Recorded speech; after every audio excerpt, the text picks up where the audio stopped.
tsar Koyesello, grand remue-ménage. Je ne veux plus loger dans de chambres indignes d'une impératrice. On culbutera cul par-dessus tête le grand escalier au bout de la maison. Ce sera plus pratique pour accéder directement par un commis-maçon au dortoir des officiers de la garde qui dorment dans le fourrage en dessous de mes appartements. Mais lequel de ces soldats sera le condamné d'une nuit? Ce beau mari prédestiné? Je voudrais jouir de mes fenêtres, de la vue de la grande cour, où ils effectuent leurs exercices matinaux, torse nu. Je ne veux plus branler du chef pour tenter de les apercevoir depuis mon balcon, mais j'en attrape de ces torticolis. Que soient exécutées mes volontés au plus vite. Monsieur, puisse ma vie être assez longue pour me permettre de vous combler de bienfaits. D'ailleurs, je puis vous assurer qu'elle sera fort longue. Celle des autres, un peu moins. Je m'y emploierai. Signé Catherine, impératrice de Russie.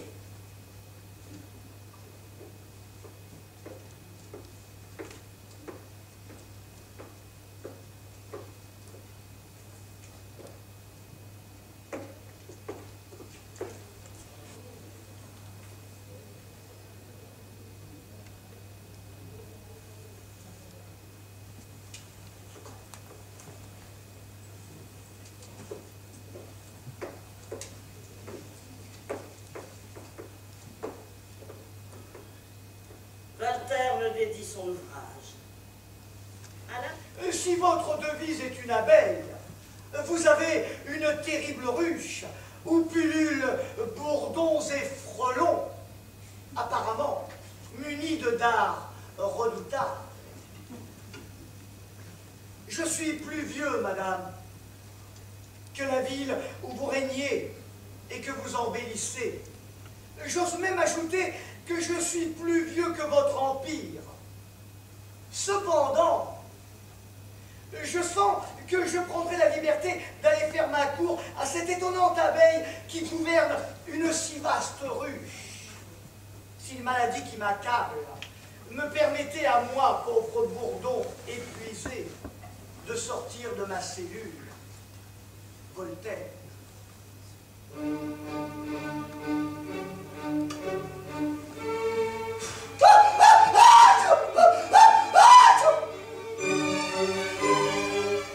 Sachez, monsieur, que ma tête est aussi dure que mon nom est peu harmonieux.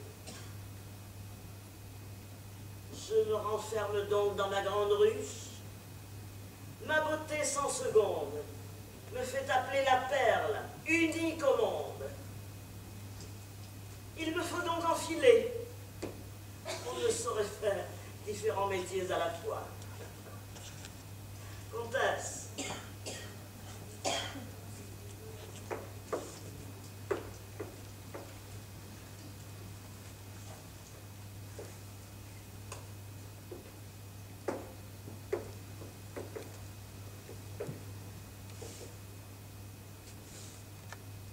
Sa Majesté est bien fâchée que votre santé ne soit point aussi brillante que votre esprit. Ne vous plaignez point de votre âge, monsieur Voltaire, et vivez les années Mathusalem. Vous passerez très lestement au-delà de 100 ans. Sa Majesté impériale a lu avec beaucoup d'attention l'imprimé qui accompagnait votre lettre.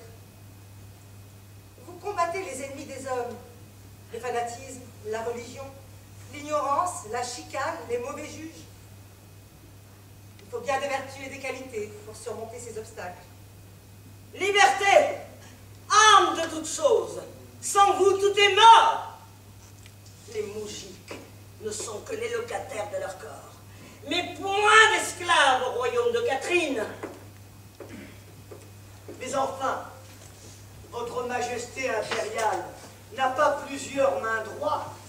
Elle n'a qu'une langue pour dicter, qu'un seul derrière pour s'asseoir, une seule gorge et une seule croupe pour satisfaire un régiment entier. La journée n'a que 24 heures. Je vois, madame, qu'il y a certaines âmes qui ne sont pas embarrassées. Je n'en suis pas moins fâché contre votre majesté. Je suis sûr que vous ne vous souciez pas du tout de la colère où je suis. Permettez-moi de dire à votre majesté que vous êtes incompréhensible. À peine la mer Baltique a-t-elle englouti pour 60 000 écus de tableaux que vous en faites venir de France. Vous achetez encore 1000 raretés en Italie, mais en conscience, où prenez-vous tout cet argent?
Sachez qu'un gros corps des troupes russes a passé le Danube.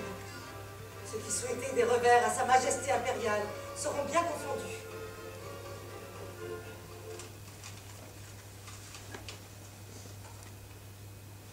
Sa Majesté vous ses bons conseils en la matière, et vous aigrez de vous consulter comme un prophète.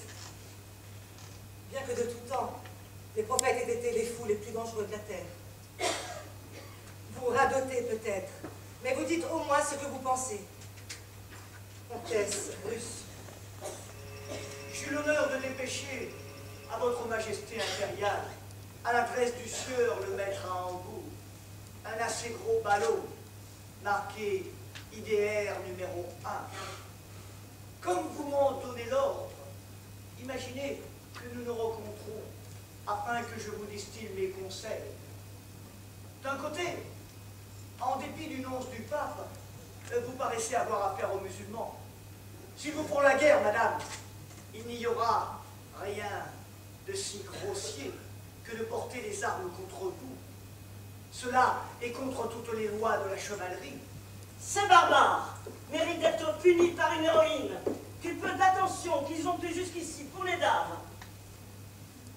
Il est clair que les gens qui négligent tous les beaux-arts et qui enferment leurs femmes méritent d'être exterminés jusqu'au dernier.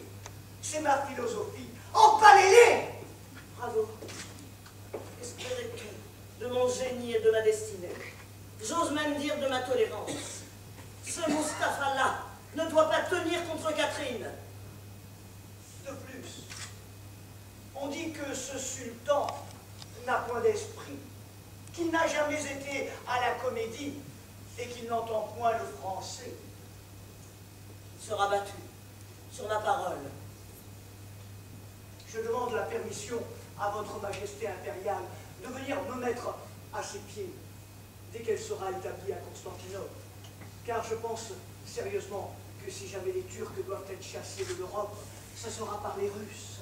Je vais empocher la Crimée et m'approprier la mer Noire. Apprenez, monsieur, la défaite de Mustapha Eh bien, ce victorieux empereur des Turcs a perdu la Moldavie entière. Voilà ce qu'un courrier m'amène ce matin. Et c'est qui fera taire la gueule du nonce du pape. Mais quelle fierté imbécile dans cette tête coiffée d'un turban aigrette. Le vent des plaines du Nord a dû vous murmurer que Sa Majesté s'est engouée d'un nouveau favori avec un enthousiasme juvénile. L'autre jour, elle a remarqué un jeune officier, borgne et louchant de l'œil qui lui reste, mais bien membré. Elle en a été impressionnée.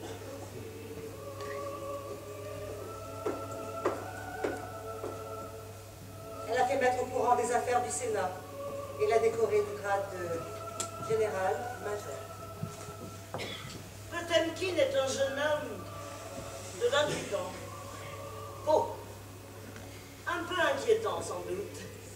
Encore robuste, il pèse bien ses 180 livres. La cuisse légère et la fesse à l'avenant. Une intelligence limitée. Bref, il est parfait. Je fais remettre à Potemkin une tabatière en or avec cette inscription: pour la bonne tenue des gardes du corps. Potemkin est fameux par ses talents d'imitateur. Il a osé m'imiter moi-même, et j'en ai ri aux larmes. Adieu, Orlov. Vive Potemkin! Madame, ma colonie vient de faire partir encore une énorme caisse de montres. Si votre Majesté était contente de ces envois et des prix, mes fabricants disent qu'ils exécuteraient tout ce que vous leur feriez commander. Faites-nous exécuter, madame. Je souhaite à votre Majesté impériale pour l'année 1772, non pas augmentation de gloire, mais augmentation de croquignoles et de pustules sur le nez de votre ennemi et de ses vizirs, la frigidité de sa sœur la sultane et quelques victoires nouvelles. On me rapporte que quelques milliers de vos ennemis ont été empalés. Est-ce vrai?